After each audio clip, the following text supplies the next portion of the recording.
Amigos de Atando Libros, el día de hoy estoy con Miguel Rochas Vivas y vamos a platicar de un libro que se llama Reforestar la Imaginación. Primero que nada, gracias por aceptar esta pequeña charla, Miguel, y bueno, pues mil gracias también al Fondo de Cultura Económica.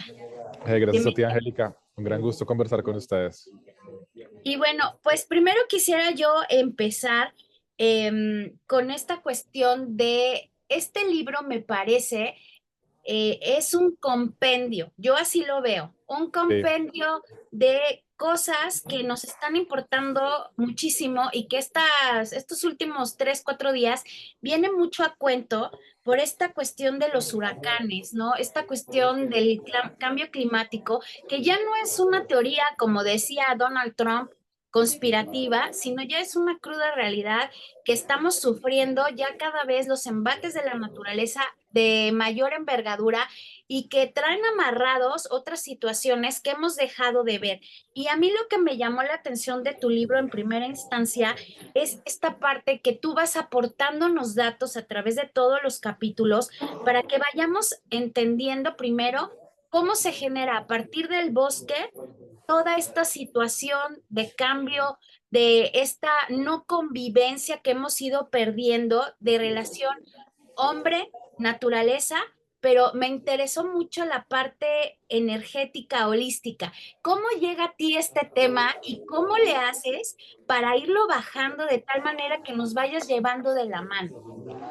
Bueno, sí, mira, pues Reforestar la Imaginación es un libro que está compuesto por 23 textos, todos muy diversos en diferentes géneros, como principalmente ensayo, pero también narrativa, poesía, crónica, artículo académico, con el tema transversal de relaciones humano-naturaleza, naturaleza-cultura. O sea, es un libro dedicado a la naturaleza. Este libro lo escribí durante la etapa de la pandemia, pero ya venía trabajando estos temas de la infancia, diría yo. Y pues en realidad los orígenes del texto y cómo se dio tienen que ver también como con la necesidad de repensar el lenguaje. Hoy en día hablamos de cambio climático, pero creo que esa crisis medioambiental en realidad es una crisis de lenguaje. ¿Por qué Ujú. una crisis de lenguaje? Por la manera en que nos nombramos a nosotros mismos y nombramos la relación con la naturaleza, como si la naturaleza fuera algo separado ya de nosotros, cuando nosotros somos naturaleza. Nuestro cuerpo está formado por más del 90% de agua, nuestras fuentes mismas de vida son pura natura, ¿no? Estamos hechos a imagen y semejanza. De esa manera, cuando pensamos en la crisis del lenguaje, también pensamos en la forma en que nos referimos a ella como recursos naturales, ¿no? O a nosotros mismos como recursos humanos, ¿no? Entonces, ¿en qué medida hemos comenzado ya desde Aristóteles, quizás o antes, a separar alma y cuerpo, naturaleza y cultura posteriormente, campo y ciudad? Durante la pandemia vivimos un momento en el cual nos dimos cuenta cuando las grandes ciudades del mundo pararon, no había ruidos de los autos y los aviones y las motos, sentimos como la ciudad respiraba, como las ciudades también estaban imbricadas, entretejidas en esos espacios de naturaleza. Lo que pasa es que en muchos casos están sobrepuestas hasta el punto de que no permiten como vislumbrar, ¿no? Como esos espacios de lo nacido por sí mismo, que es la natura, la que nace por sí sola.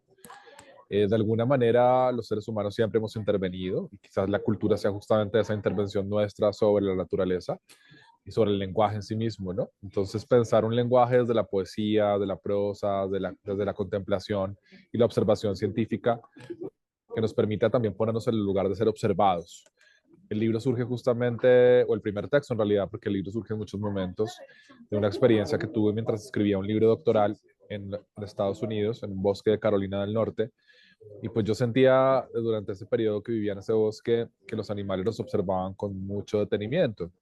Al comienzo los venados, las serpientes, los mapaches, las urracas, los cardenales, me observaban como un sapiens más que había llegado a vivir a ese lugar, con mucha sospecha además, ¿no? Porque somos los grandes depredadores.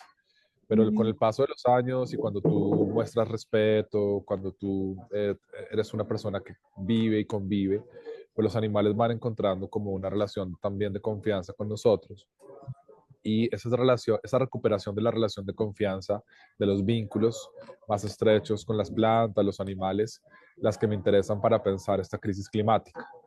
Porque podemos hacer muchos discursos desde lo humano, podemos ponernos muchas metas, pero si no recuperamos esa relación de confianza, del asombro y del respeto, pues todo van a ser simplemente como funciones un poquito más operativas. Entonces, ¿por qué el bosque? Porque de ahí venimos además, ¿no? Es nuestra cuna. Nuestros hermanos primates más cercanos, como los chimpancés y los gorilas, pues nunca se fueron de los bosques, pero nosotros salimos de los bosques hacia la sabana, nos pusimos de pie, perdimos gran parte del pelo corporal y ahora vivimos en estas grandes ciudades, la mayor parte de las personas en el planeta. Entonces, repensar la relación con los bosques es repensar la relación con el lenguaje originario, con unas formas de convivencia pues que no son ideales, porque la naturaleza tiene otras también muchas dificultades, y formas de destrucción y creación permanentes, pero sobre todo pensar cómo en estos tiempos el solo hecho de entrar en un bosque, caminar algunas horas a la semana o al mes, ya tiene un efecto terapéutico en nosotros. Eso está Ujú. comprobado por los japoneses, que desde la década de los 80 han sistematizado los estudios del impacto que tiene caminar simplemente en un bosque. Eso lo llaman el baño de bosque o el Shinrin-yoku. La tensión arterial se regula, los polirritmos del corazón se muestran mejor, la disminución del cortisol en la saliva que demuestra que bajan los niveles de estrés. Y eso simplemente por estar unas horas en el bosque al mes o a la semana. Entonces, ¿eso por qué ocurre? Porque es nuestro entorno natural. Entonces, en este caso yo hablo de bosques como ecosistemas forestales, pero creo que también ocurre en los océanos, en los manglares, en los esteros, en los desiertos, ¿no? En las montañas. Entonces, no es pensar una relación como idealizada, sino desde el lugar donde estamos, con las plantas que conviven con nosotros, los animales en nuestras casas, los parques, los jardines, las huertas, y con la posibilidad, obviamente, de entrar a esos espacios que no deberíamos realmente intervenir tanto, que se llaman los bosques. Claro, sí, en esta parte del texto, ahorita estaba yo viendo, hablas de reintegrarnos al plan maestro de la naturaleza, ¿no? A Sí, través de todas estas terapias o corrientes holísticas, que eso es muy, muy interesante porque de repente los seres humanos tendemos mucho a ver hacia afuera, pocas veces, al menos los occidentales, ¿no? de Tendemos acuerdo. mucho hacia afuera, poco hacia adentro, y por eso hay esta pandemia de enfermedades mentales que obviamente vino a desatar la parte de esta pandemia que tuvimos en el 2020, donde realmente se destapó la poca convivencia que tenemos primero con nosotros mismos, Sí. con autoconocimiento, y que tú lo planteas, ¿no? Se ha perdido esta relación entre mi yo y la parte de la relación, obviamente, que podemos esperar con la naturaleza, con lo que nos rodea, ¿no? Y hablas ya en otros capítulos, en la de la ley del monte, cómo se van dando también esta parte de manipulación del ser humano, forzar la naturaleza, forzar la ciencia al grado en el que pues, suceden enfermedades como la gripe aviar o el mismo COVID, ¿no? Claro, de hecho, una de las teorías más cercanas a la realidad, porque siguen todavía en investigación los procesos del COVID-19, es que justamente se trató de una zoonosis, ¿no? Del salto de un virus de especie silvestre a especie animal doméstica y a través de los animales a nosotros. Está pues la teoría también de la sopa de Wuhan, que ahí la analizo porque también es un chivo expiatorio, ¿no?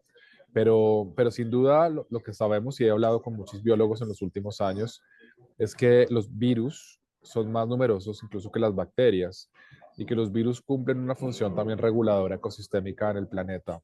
Hay virus incluso en las nubes. Cuando hay una deforestación sistemática de los bosques y de las selvas, esos virus que están alojados en especies silvestres pueden saltar fácilmente a los seres humanos o otros animales. Entonces, lo que podemos estar seguros, y esto me lo dijo la gente del Schumacher College de Inglaterra, quienes trabajan la teoría Gaia, es que en la medida en que haya más deforestación, tendremos más enfermedades zoonóticas o saltos de enfermedades que están alojados de virus o de aspectos como biológicos que están alojados en estos espacios silvestres y que pueden saltar a nosotros. Más deforestación, más enfermedades.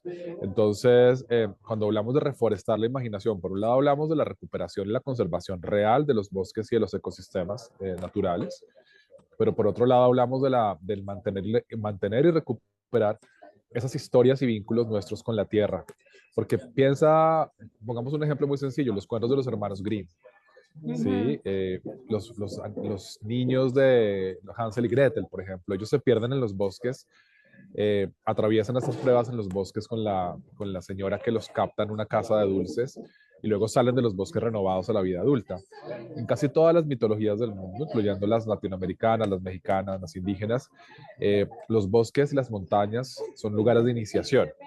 Entonces, Claro. cuando se destruyen los bosques y cuando se devasta la naturaleza, no solamente se devastan los espacios físicos, las plantas y los animales, sino las formas en las que nos hemos relacionado, nos hemos contado, nos hemos narrado por milenios. Cuando perdemos esas historias y perdemos esas relaciones, hay una devastación también dentro de nosotros. Y eso va muy conectado con lo que tú planteas, porque la devastación ambiental tiene un correlato dentro de nosotros. La destrucción de los bosques ocurre dentro de nosotros. ¿Por qué? Porque nosotros también somos ríos. Nuestro sistema de circulación es un sistema de circulación de agua y sangre. Somos también bosques en la medida en que dependemos físicamente pues de la circulación, del oxígeno también que nos dan los árboles, de la captación del agua, lluvia que tienen los bosques. O sea, en realidad estamos interdependientes. Y en esa medida, pues una recuperación sistemática de esta crisis ambiental implica también unos nuevos lenguajes, pero sobre todo una capacidad de escucha más amplia para restablecer esas relaciones como con la tierra de una manera pues muy puntual, muy real y muy concreta dentro de las relaciones que establecemos nosotros como seres humanos y nosotros como especie, una especie entre muchas especies con las otras especies. Claro, y ahorita de lo que tú decías de la parte de la importancia del bosque, yo creo que también forma parte de esta parte de usos y costumbres y esta parte de transmisión de esta medicina ancestral y también esta parte mágica, la unión del ser humano con esas deidades, ¿no? Y que pues al destruir el bosque también se van perdiendo estas cuestiones. Claro, además los bosques están llenos de eso que llamamos deidades o dioses o fuerzas anímicas, que son las que por siglos nos han dado fuerza, ¿no? De hecho, piensa que las hadas, los gnomos, Mm, los chuyachakis, que son los seres que cuidan también los bosques en las selvas amazónicas, pues todos son seres que habitan en esos espacios desde la memoria y desde nuestra capacidad psíquica de comprensión del mundo. Entonces, con esa devastación de esos espacios, también sucede una devastación en el tiempo y en la relación anímica que tenemos con la vida. O sea, tú lo dijiste de una manera mucho mejor. La depresión y todo este proceso de las enfermedades mentales, sin duda tienen que ver con lo que ya se dio diagnosticado. Son cosas que sabemos, pero los científicos han tenido que corroborar y lo llaman déficit de naturaleza. Estamos tan inmersos en los sistemas de invención humana, en todos los sistemas tecnológicos, arquitectónicos, civilizatorios, que hemos perdido la relación con las fuerzas nacidas por sí mismas, la natura. Entonces hay como un desequilibrio entre natura y cultura. La natura es la base de todo. La cultura es la forma en que nos relacionamos. Y mi experiencia durante esta etapa que viví en el bosque esos años es que en un momento tuve como tanta como capacidad como de, no capacidad, más bien, el bosque me dio tanto el regalo de estar allí, de poder contemplar, que en un momento dado ni siquiera quería escuchar música, porque es tal la sonoridad tan profunda de los insectos, de las aves, de los animales, de las hojas, que tú no necesitas ni siquiera música, porque la naturaleza te lo da absolutamente todo.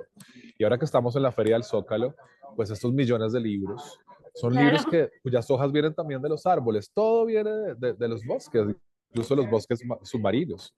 Entonces es como recuperar esa conciencia de la gratitud y la capacidad de escucha de estos espacios que somos, de los cuales somos parte. O sea, quiero decir con esto que no estoy de acuerdo con esa idea de salvar el planeta, en la medida en que se vuelve como un discurso como si tuviéramos que salvar algo fuera de nosotros. El planeta va a Claro, sobrevivirnos, más allá de lo que hagamos, el planeta nos como va a sea, sobrevivir. en la El forma que problema, sea. Ujú. exacto, el problema es la recuperación como la crisis actual es una crisis de relaciones.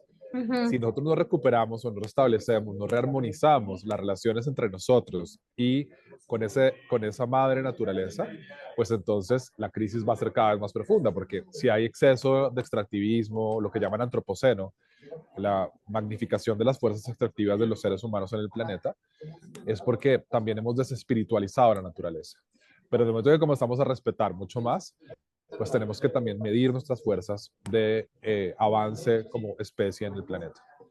Claro, y hablas por ahí también en la parte, en la cuarta parte, religión y madre tierra, esta parte femenina, ¿no? Que también existe Sí, y que ahora yo siento que está siendo muy manoseada, ¿no? Por estas corrientes pseudo holísticas de toca tu parte femenina, siendo hombre o mujer, pero creo que tú con estos capítulos buscas dar otra reflexión mucho más profunda. Pues lo que intenté simplemente allí fue reflexionar, por un lado, sobre lo que llamo lo sagrado femenino, que se puede ver en la emergencia de los cultos marianos. Es muy importante pensar por qué para la mayoría de las personas que aún mantienen como unas creencias religiosas, es importante que lo divino se manifieste a través de lo femenino.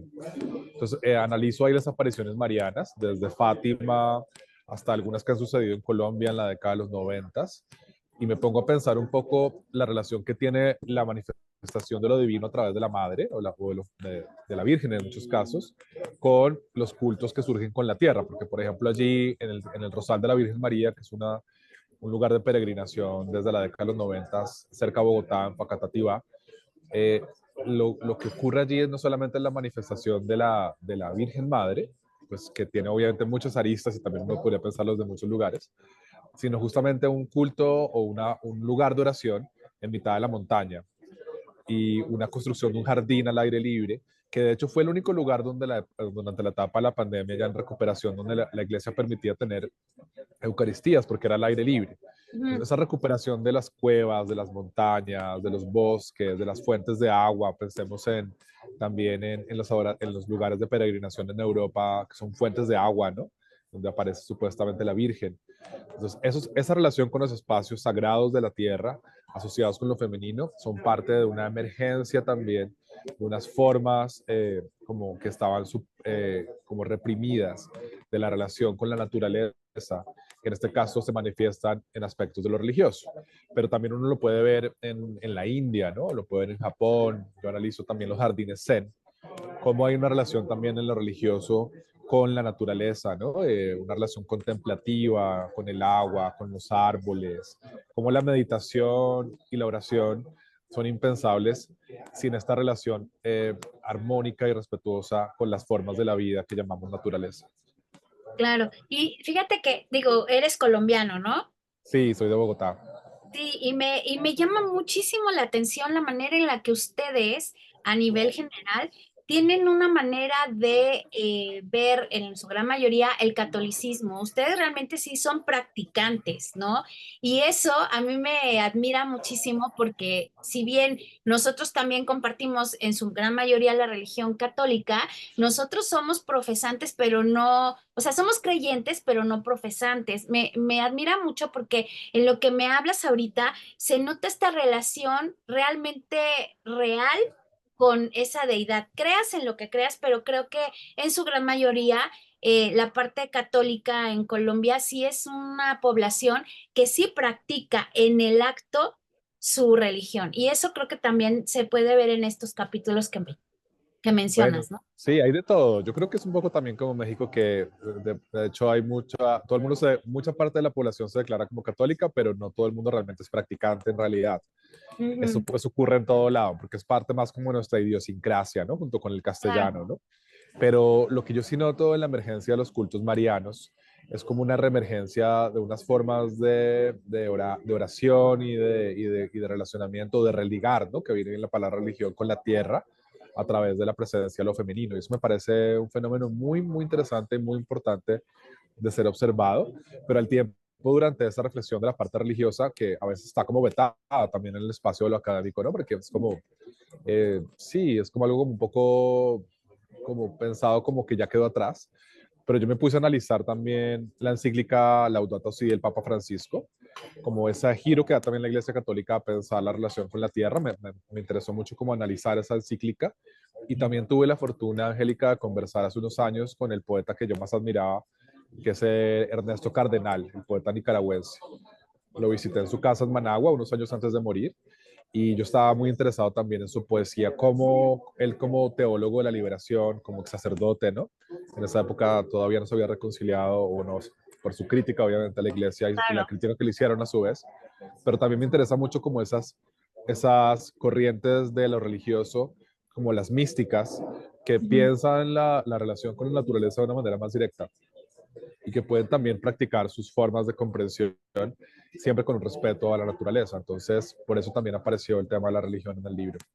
Claro, y bueno, la quinta parte habla de autobiografías de la naturaleza. Hay que recordar a las personas que todavía no leen tu libro que tú te fuiste literal casi de retiro al bosque, ¿no? Por eso mencionabas que estableciste como una relación mucho más directa, sin pues aparato tecnológico, música y demás, ¿no? Entonces, no sé, en esta parte de en esta quinta parte hablas de conversaciones con los volcanes y obviamente comenzar a ver realmente, ¿no? El ritual de la madurez, porque yo sí creo, a partir de que empiezas realmente a ver y a hacer presencia en este mundo, empieza un proceso de crecimiento. Claro, de acuerdo, porque todos podemos mirar, o bueno, casi todos, pero ver es otra cosa. Y yo creo que ahí eh, yo no podría decir, porque no hay ninguna fórmula ni ningún camino particular, pero sí diría que cuando entramos en esos espacios de lo nacido por sí mismo, de la natura, aprendemos a ver si somos suficientemente humildes. Y la humildad acá está conectada con la palabra humus, con estar conectados con la tierra. Entonces, si uno es capaz de observar, de escuchar, de sentir, por eso me gusta mucho la noción de sentir y pensar, ¿no? Sentir y pensar, conectar esas dimensiones de lo físico y lo intelectual, no una cabeza separada del cuerpo. Si logramos abrirnos a esa contemplación en cualquier lugar que estemos, incluso en un parque, ¿no? Porque no todo el mundo tiene la posibilidad de estar llegando a un espacio, pues un parque nacional o un lugar de naturaleza, no siempre se puede. Pero si tenemos la capacidad de contemplación, de sentir y de sentir pensar, comenzamos a ver. Y eso creo que es algo que necesitamos en estos tiempos donde tenemos tantas imágenes, tenemos toda esa tecnología disponible donde podemos pasar miles de imágenes en un teléfono móvil o en una computadora, pero realmente eso es mirar, eh, sí, yo no sé si sea ver, la contemplación implica como algo mucho más holístico, como lo llamas tú. Entonces, en autobiografías de naturaleza, lo que yo hago es como compartir algunas experiencias que he tenido. Conversaciones con los volcanes, básicamente es como una experiencia de la infancia, cuando hubo una erupción fuerte de un volcán en Colombia, el volcán Nevado del Ruiz, y fue muy terrible porque hubo avalanchas, y esa noche en el 85, esos días, más de 20.000 personas quedaron sepultadas bajo el lodo. Entonces, cuando yo era muy niño y vi eso, pues me preocupé mucho, ¿no? Y uno se hace preguntas existenciales, desde los niños nos hacemos las mejores preguntas, ¿no? Pienso. Y de alguna manera eso fue como la respuesta. La poesía, escribí un texto donde tenía una conversación imaginaria con el volcán. Y era muy chiquito, pero mi conclusión fue como que esto no era ni malo ni bueno. La naturaleza simplemente se manifiesta y se expresa. Y las consecuencias en los seres humanos a veces tienen que ver más bien con la forma en que nos relacionamos o que preveemos o que nos preparamos, porque la naturaleza en sí misma vive y se manifiesta. Pero bueno, también viene luego el proceso de observar que la naturaleza tiene ciclos de destrucción, pero los ciclos de destrucción de la naturaleza también están hoy en día ya, y sí, por la alteración global que llamo yo, a diferencia del cambio climático, por el impacto ya que se está viendo a nivel planetario. Es decir, los huracanes, por ejemplo, le dedico un capítulo a los huracanes.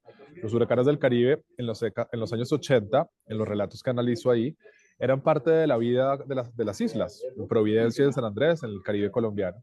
Pasaban los huracanes y la gente vivía la experiencia del huracán, y luego en la isla renacía. El siguiente día el huracán siempre era el mejor día del mundo.